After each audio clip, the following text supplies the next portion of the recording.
chers frères et sœurs et chers amis.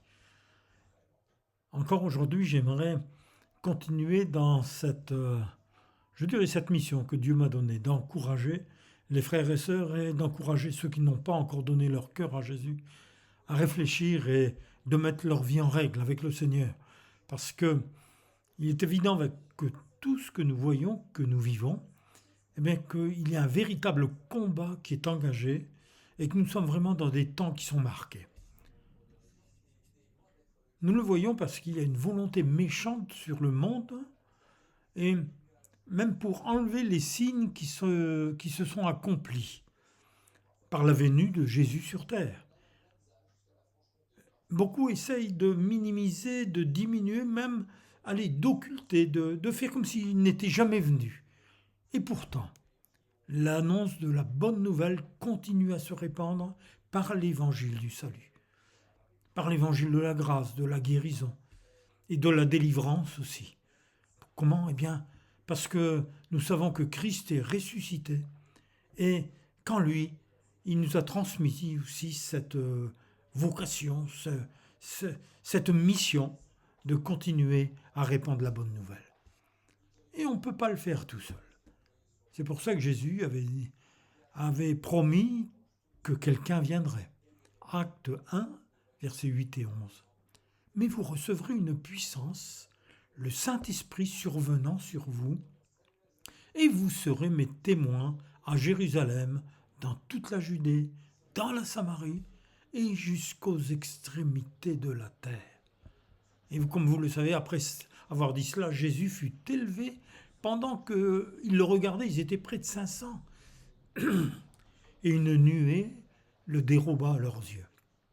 Comme ils avaient les regards fixés vers le ciel, pendant qu'ils s'en allaient, c'est vrai que c'est déjà extraordinaire, voici que 2 hommes vêtus de blanc leur apparurent et leur dirent « Mais hommes galiléens, pourquoi vous arrêtez-vous à regarder au ciel, à avoir la tête en l'air ?» Ce Jésus, qui a été enlevé du ciel du milieu de vous, viendra de la même manière que vous l'avez vu allant au ciel. Voyez-vous, cela nous rappelle ce monde invisible et ce grand combat invisible qui est en train de se dérouler, même si nos yeux terrestres ne le voient pas, nos yeux charnels, mais il y a là dans cette sphère qui est autour de la terre des esprits méchants qui agissent aussi sur la terre. Et voyez-vous, ils vont intensifier leurs actions selon les Écritures. Nous verrons l'adversaire de l'homme du péché, c'est-à-dire l'adversaire, c'est l'Antichrist. C'est Daniel qui parlait ainsi, Daniel 7. L'ange me parla ainsi, et il est dit le 4e animal, c'est un 4e royaume qui existera sur terre, différent de tous les royaumes, entre parenthèses, parce que celui-là sera mondial, et qui dévorera toute la terre et la foulera et la brisera.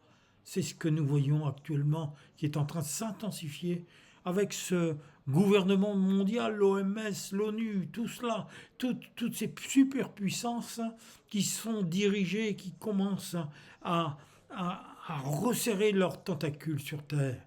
Et il est dit que cet homme de péché prononcera même des paroles contre le Très-Haut. Il opprimera les saints du Très-Haut. Regardez ce qui se passe au Nigeria, en Pakistan, en Inde. Les choses s'accentuent. Et la Bible nous dit qu'il espérera changer même les temps et la loi. Et les saints seront livrés entre ses mains pendant un temps, des temps et la moitié d'un temps. Voyez-vous, 2 fois 3 ans et demi. Le dire ou pas le dire, c'est pas grave, mais nous savons que tout cela va arriver. Puis viendra le jugement et on lui ôtera sa domination, l'Antichrist, et cette domination sera détruite et anéantie pour jamais. Alléluia. Ça sera le règne de Jésus-Christ. La domination et la grandeur de tous les royaumes qui sont sous les cieux, que ce soit les États-Unis, les Russes, la Chine, l'Océanie, tout ce que vous voulez, tout, seront donnés au peuple des saints du Très-Haut, et le règne de Jésus sera un règne éternel. Et tous les dominateurs le serviront et lui obéiront. Alors, voyez-vous, Daniel a vu tout cela. hein. Il a vu aussi quelqu'un qui arrivait qui était semblable à un fils de l'homme, c'est-à-dire à Jésus-Christ. Et la Bible nous dit qu'il s'avança vers l'ancien des jours, qui est le Dieu le Père, et on le fit approcher de lui. Et on lui donna la domination, la gloire et le règne. Et tous les peuples, les nations, les hommes de toute langue le servirent. Sa domination est une domination éternelle qui ne passera point. Et son règne ne sera jamais détruit. Quel bonheur de servir Jésus! Quel bonheur de l'avoir connu! Quel bonheur que le Saint-Esprit ait fait de nous cette nouvelle créature, citoyen du royaume des cieux, parce que nos péchés ont été pardonnés maintenant, eh bien, nous lui appartenons. Et voyez-vous, comme il est écrit, l'homme de péché, aussi l'esprit de cet homme de péché qui est en train d'agir sur la terre, il essaiera de changer les temps et même les fêtes.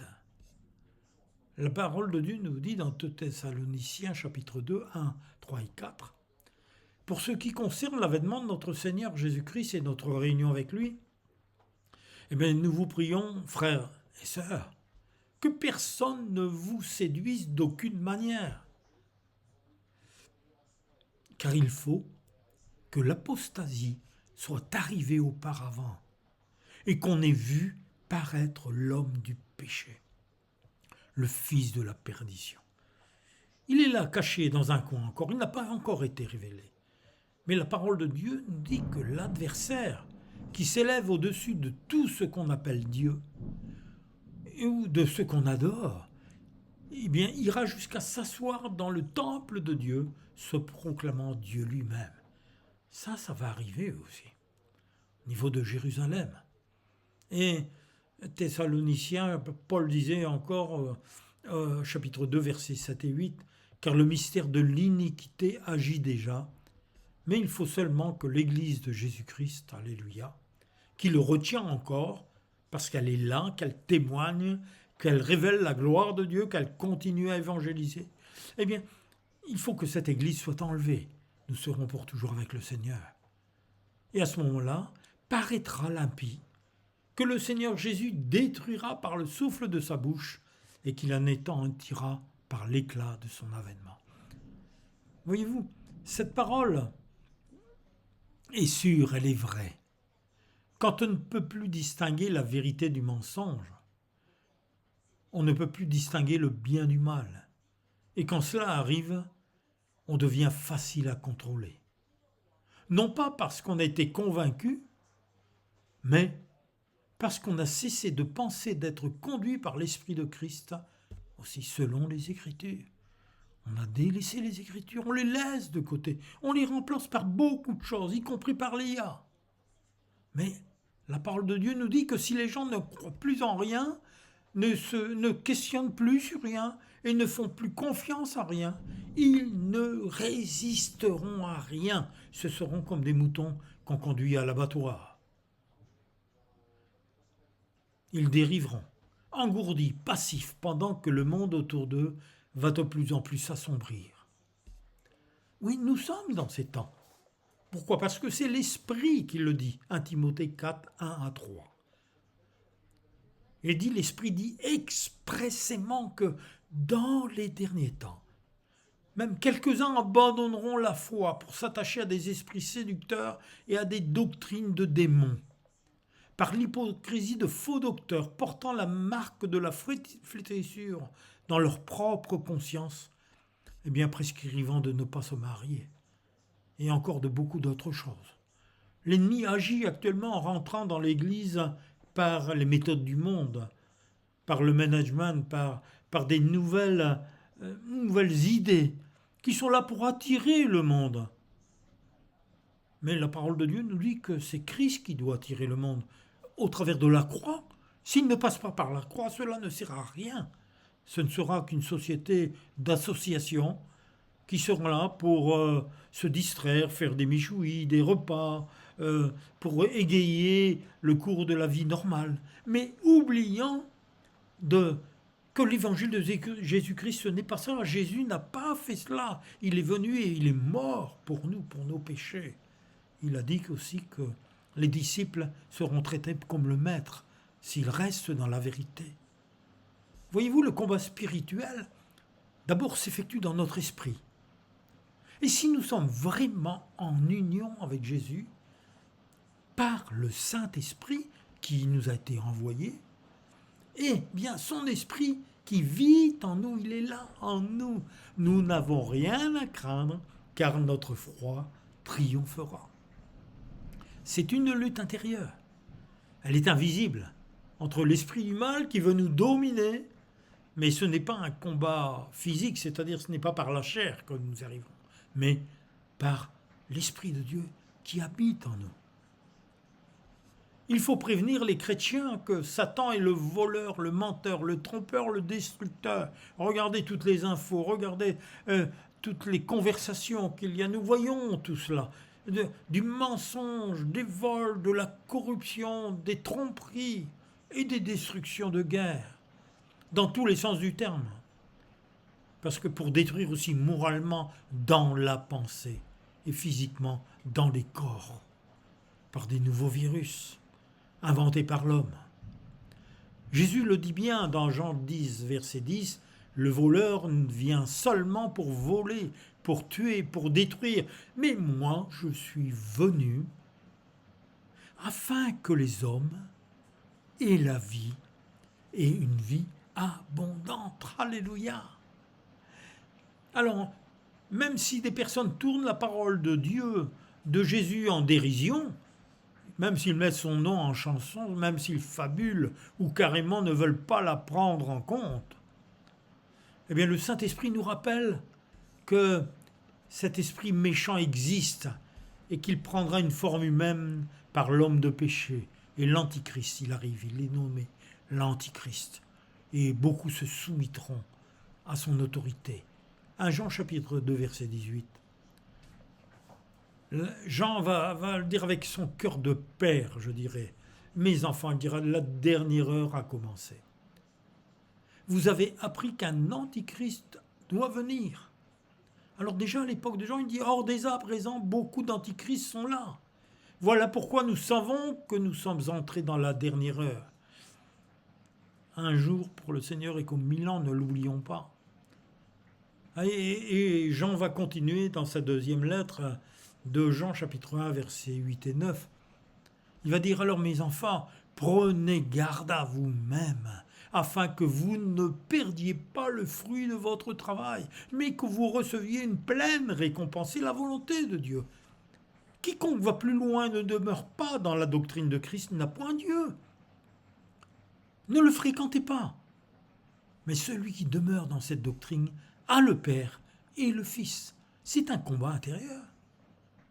C'est une lutte entre la foi et le doute, entre la vérité et le mensonge, entre l'espérance et la peur, et tout simplement entre la volonté de Dieu et la pensée humaine qui est contraire à sa volonté écrite. Voyez-vous, cet antichrist, c'est un homme qui sera habité par un esprit méchant qui vient de Satan. Il n'est pas encore apparu, comme je le disais, mais son esprit agit déjà par le mal que nous constatons dans les événements que nous voyons sur Terre. Et il redouble son action pour préparer sa venue par un déferlement de violence en tout genre. On en est témoin tous les jours, chaque jour davantage, même maintenant parmi les ados. On s'aperçoit qu'il y a quelque chose qui est hors de contrôle. Et nous avons les paroles que Daniel a écrites par la révélation du Saint-Esprit concernant cet esprit diabolique qui agira au travers de cet homme. Et il dira, souvenez-vous des paroles que l'apôtre Paul nous parle aussi du véritable combat, encore dans la parole. Oui, Dieu veut nous faire connaître, même avant la création de la terre. Regardez, Dieu par sa parole a voulu nous faire connaître qu'il y a eu une guerre dans l'invisible. Il y a eu très fort longtemps, il nous donne la façon pour vaincre l'esprit du mal. Apocalypse, chapitre 12, versets 7 et 9.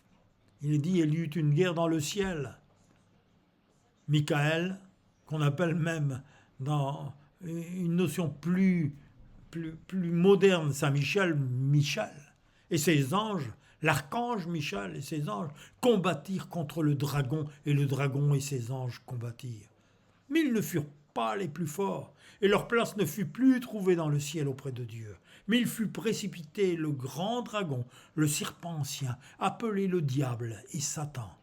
Celui qui séduit toute la terre, il fut précipité sur la terre et ses anges furent précipités avec lui. Alors, il ne faut pas nous étonner de toutes ces choses qui arrivent. Et nous ne devons pas avoir seulement des yeux, je dirais, charnels, mais avoir les yeux spirituels pour comprendre. Pourquoi ? Éphésiens 6, 10 à 13, il dit « Mais puisez votre force dans l'union avec le Seigneur Jésus. » Jésus dans son immense puissance. Prenez sur vous toutes les armes que Dieu fournit afin de pouvoir tenir bon contre les ruses du diable. Car nous n'avons pas lutté contre des êtres humains, mais contre les puissances spirituelles, mauvaises du monde céleste, les autorités, les pouvoirs et les maîtres de ce monde obscur. Alors c'est pourquoi, ressaisissez-vous, saisissez maintenant toutes les armes de Dieu, ainsi quand viendra le jour mauvais, vous pourrez résister, alléluia. Vous pourrez résister à l'adversaire, et après avoir combattu, jusque la fin, vous tiendrez encore fermement votre position. Amen. Le combat que le monde subit en détresse, malheur, guerre, souffrance, de tout ordre, est confronté au travers des hommes par des puissances invisibles, destructrices qui les gouvernent aussi, qui les manipulent. Et déjà là, quand Jésus est venu, la parole de Dieu nous montre que quand les 70 revinrent avec joie en disant « Seigneur, les démons même nous sont soumis. » Vous vous rendez compte, il y a plus de 2000 ans. Et Jésus leur dit « Je voyais Satan tomber du ciel comme un éclair. Mais voici, je vous ai donné le pouvoir, alléluia, de marcher sur les serpents et les scorpions et sur toute la puissance de l'ennemi, car rien ne pourra vous nuire. » On veut vous faire peur. Les marabouts, les sorciers, guérisseurs, magnétiseurs, tout ce que vous voulez, tous ceux qui pratiquent ces sciences occultes et qui mettent des graines de peur dans l'âme des gens. La parole de Dieu nous dit, non, rien ne pourra vous nuire. Cependant, ne vous réjouissez pas de ce que les esprits vous ont transmis. N'inversez pas les valeurs, mais réjouissez-vous de ce que vos noms sont écrits dans les cieux. Matthieu 18, 20 dit, « Je vous le dis en vérité, tout ce que vous lirez et chassé sur la terre sera lié et chassé dans le ciel. Et tout ce que vous délierez sur la terre sera délié dans le ciel. » Alors, il va ajouter Jésus, « Si je vous dis encore, si deux d'entre vous s'accordent sur la terre pour demander une chose quelconque, elle leur sera accordée par mon Père qui est dans les cieux. » Si deux d'entre vous s'accordent, avoir le même esprit, la même doctrine, le même cœur, comprendre que cette force, elle est là, avec l'Esprit de Dieu. Car là où deux ou trois sont assemblés en mon nom, je suis au milieu d'eux.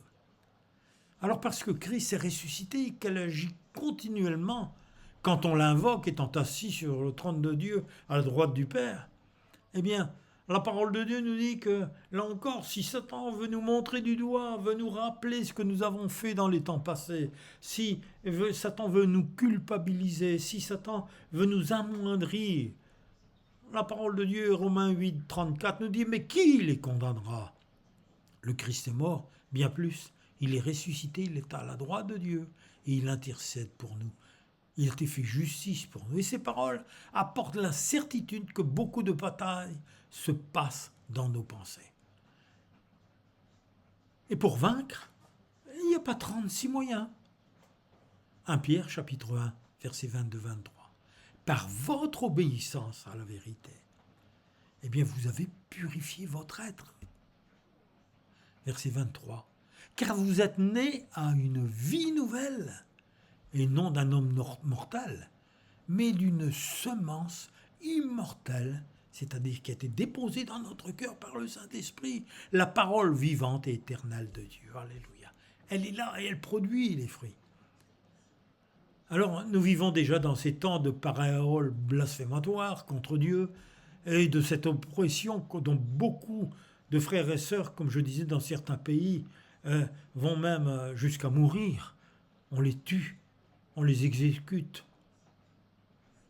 Et cette période de guerre des esprits invisibles, elle est en train de s'intensifier, mais maintenant, Satan accentue ses efforts en essayant de transformer et d'effacer dans les mémoires les temps de fête et de la loi de Dieu, qui nous rappellent son plan merveilleux pour le monde entier. Alléluia. Alléluia. Ah, merci Jésus. Merci à toi, Ésaïe aussi, je me souviens. Eh bien, quand tu as dit au chapitre 9, verset 25, « Car un enfant nous est né, un fils nous est donné, et la domination reposera sur son épaule. » On l'appellera admirable, conseiller, Dieu puissant, Père éternel, Prince de la paix. Oh, merci Seigneur. Merci, cher Saint-Esprit, de nous rappeler les paroles de Jésus, là aussi, qui sont d'une actualité extraordinaire. Même quand Isaïe disait 48, 16 à 18, « Approchez-vous de moi et écoutez. Dès le commencement, je n'ai point parlé en cachette. Et dès l'origine de ces choses, j'ai été là. Et maintenant, le Seigneur l'Éternel m'a envoyé avec son esprit. Jésus a reçu, et il était avec le Saint-Esprit, et complètement rempli de l'Esprit. Et il dit, « Ainsi parle l'Éternel, ton Rédempteur, le Saint d'Israël. Moi, l'Éternel, ton Dieu, je t'instruis pour ton bien.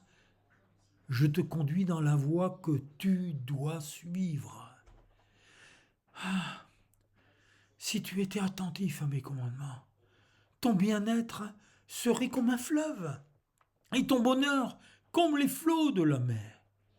Alors, voilà, il faut continuer à prendre cette parole vivante, à la laisser descendre et descendre dans notre cœur, qu'elle fasse nôtre, y compris même, si tu as une autorité, y compris, si tu es arrivé, je dirais même un poste de pouvoir. Écoute un peu, Psaume 2, versets 10 à 12. Il est dit que c'est pour tous, et maintenant, roi, conduisez-vous avec sagesse. Juge de la terre, recevez instruction. Servez l'Éternel avec crainte et réjouissez-vous avec tremblement. Et là, il y a un verset très fort. Il est écrit, baisez le Fils de peur qu'il ne s'irrite et que vous ne périssiez dans votre voie, car sa colère est prompte à s'enflammer. Heureux tous ceux qui se confient en lui. Alléluia, alléluia. Heureux ceux qui se font confier en Jésus. Le seul nom qui t'était donné parmi les hommes, parmi lesquels nous puissions être sauvés. 2 Corinthiens 5, 19. En effet, en Jésus-Christ, c'est Dieu en personne qui réconciliait le monde avec lui-même. Et c'est dans notre esprit, dans nos pensées, que le rouleau compresseur du système mondial, l'esprit du mal, fait son travail avec patience. Et il le fait par des pensées négatives, répétitives, alimentées par des infos, provoquant une anesthésie dans notre façon de raisonner. Il faut faire attention. Par toutes ces accusations intérieures, affaiblissant notre volonté, par des tentations de tout genre qui monopolisent et souillent l'esprit, par des mensonges qui perturbent nos jugements si nous les croyons. Alors, encore une fois, prenons les armes de Dieu. 2 Corinthiens 10, versets 4 et 5. Oui, dans notre combat, les armes que nous utilisons ne sont pas d'origine humaine, mais elles sont puissantes grâce à Dieu. Alléluia. Elles permettent de détruire ces forteresses que sont les faux raisonnements. Nous renversons tout ce qui se dresse orgueilleusement contre la connaissance de Dieu et nous faisons prisonnière toute pensée pour l'amener à obéir à Christ. Voilà notre combat pour garder la foi. Le véritable combat se fait dans la foi, par l'Esprit de Christ qui vit en nous, qui nous aide, qui est notre aide, notre avocat, notre conseiller. Servons-nous de ce nom glorieux, tout-puissant et toujours victorieux. Laissons-nous remplir, baptisés du Saint-Esprit, et lorsque les langues jaillissent dans notre cœur, nous savons que nous parlons le langage de Dieu. Et là, ce sont des prières que l'ennemi est terrassé, il est obligé de partir, il est obligé de s'éloigner, parce qu'il y a une force, une arme, je dirais qui est destructive pour l'ennemi, mais qui est bénéfique pour nous. Alors, Continue à croire quand tout semble contraire. Prie, prie en langue. Reste ferme quand tu as été éprouvé ou que tu es éprouvé. Continue à prier en langue. Refuse d'abandonner la vérité. Et lorsque tu pries en langue, cette vérité est là, en train de monter vers le ciel. C'est un dialogue avec Dieu. Et en nous appuyant sur les Écritures, qui sont notre seul fort, Dieu leur a envoyé le Saint-Esprit pour être ses témoins. Alors, continuons. Pierre 5, chapitre 5, versets 8 à 10. Soyez sobres, veillez, votre adversaire le diable rôde comme un lion rugissant. Il veut faire peur, cherchant qu'il dévorera. Mais résistez-lui avec une foi ferme. Tu le dis non. Hors de ma route, Satan, au nom de Jésus, sois muselé, pas au nom de Jésus, que tes projets soient anéantis. Sache que les mêmes souffrances, même si tu souffres, sont imposées à tes frères dans le monde. Le Dieu de toute grâce, qui vous a appelé en Jésus-Christ à sa gloire éternelle, après que vous aurez souffert un peu de temps comme eux, vous perfectionnera lui-même, vous affermira, vous fortifiera et vous rendra inébranlable. Alléluia. Oh, merci Seigneur.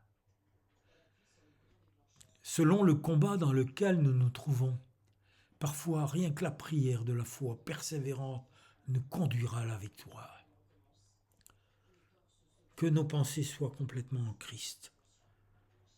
Que notre volonté lui soit complètement soumise. Que notre langue puisse proférer la louange, mais aussi des prières de combat.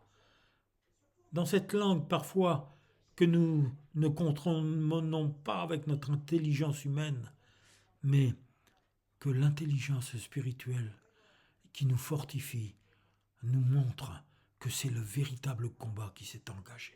Alléluia. Oui, ces différentes sortes de combats, d'épreuves peuvent se présenter. Il faut attendre que le Saint-Esprit nous inspire dans la manière d'agir, de prier, de chasser fermement.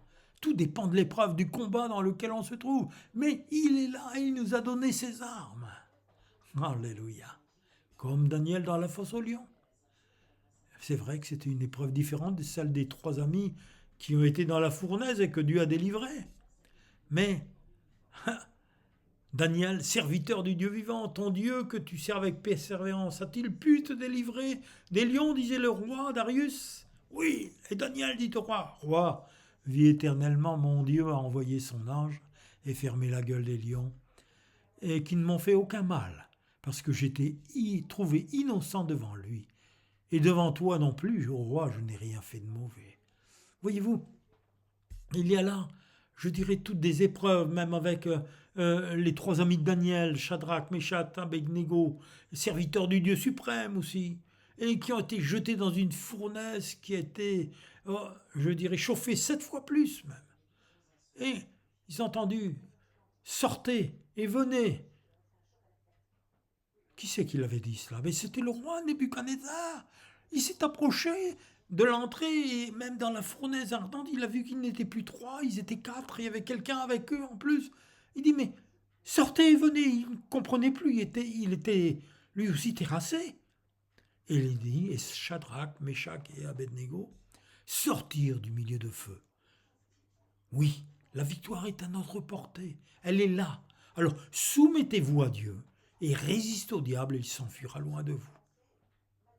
Merci Seigneur d'être à mes côtés dans cette lutte invisible, mais bien réelle, contre ces esprits mauvais qui veulent perturber mes pensées, parfois et affaiblir même ma foi.